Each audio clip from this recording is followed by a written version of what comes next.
De nombreux arguments philosophiques montrent l'impossibilité de l'existence de plusieurs dieux. Beaucoup d'entre eux dépendent en grande partie de nos idées métaphysiques sur la nature, de la réalité.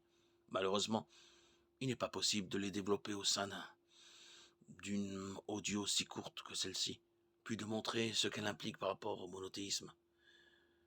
Mais ces vérités sont millénaires, et elles ont de solides fondements philosophiques et théologiques, pour la plupart assez évidents. S'il y avait plus d'un Dieu, l'univers serait en désordre à cause de multiples créateurs et de leur autorité.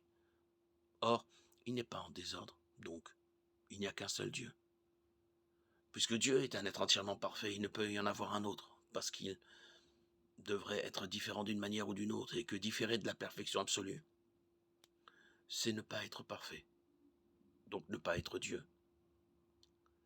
Puisque Dieu est infini dans son existence, il ne peut avoir de parties, car deux parties ne peuvent être ajoutées à l'infini.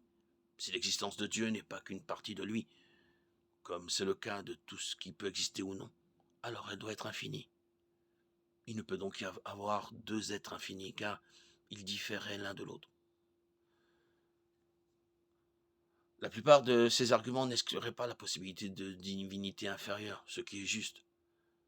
Même si nous savons que la Bible, que c'est faux, ça ne pose pas de problème en théorie.